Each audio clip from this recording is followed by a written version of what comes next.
Gæring med glukose. Markus, Maria og Emilie og 4 første W. Hypotesen: gæring er afhængig af koncentrationen af glukose. Gærsvampe kan omdanne glukose til alkoholen etanol og carbondioxid.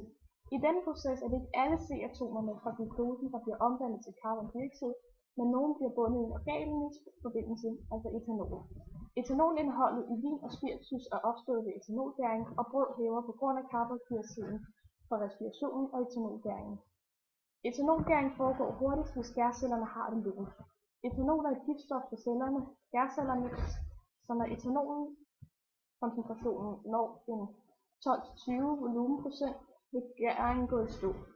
Gæringsprocessen kan ikke foregå uden glukose, fordi gærcellerne har brug for glukose til forbrænding.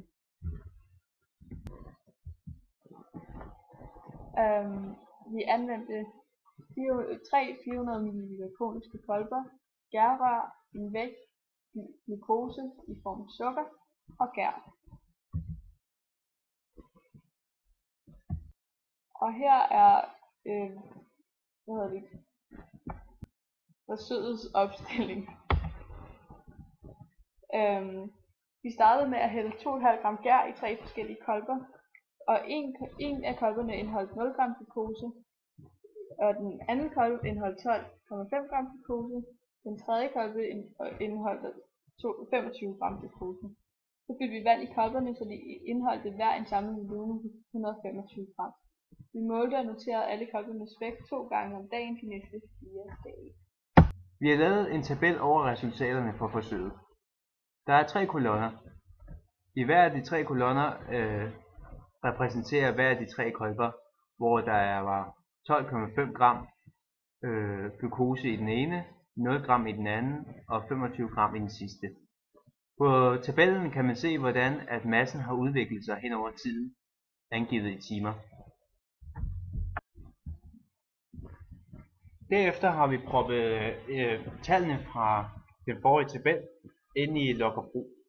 Her har vi lavet 3 forskellige eksponentiel regression af de 3 punkttabeller.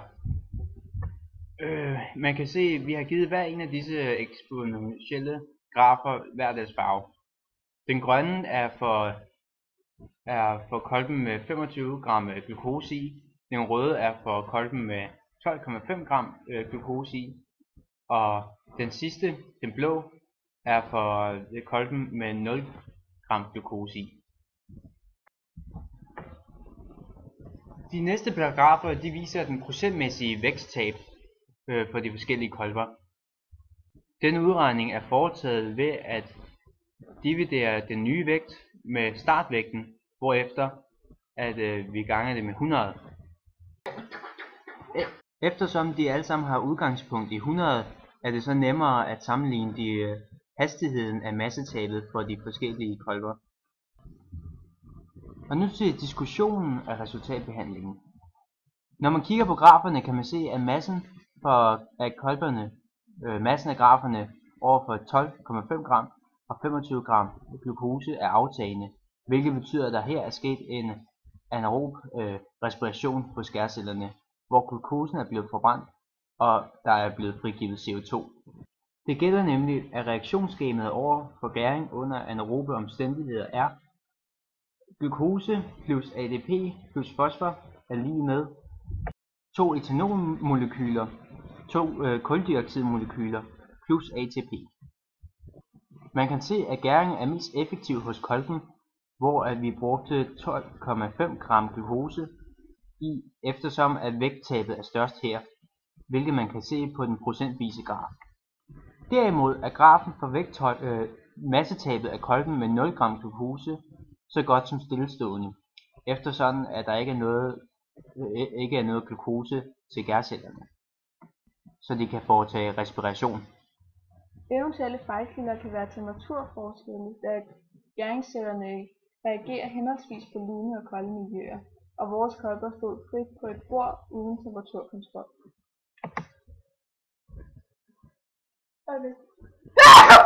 Vi undskylder for nyset.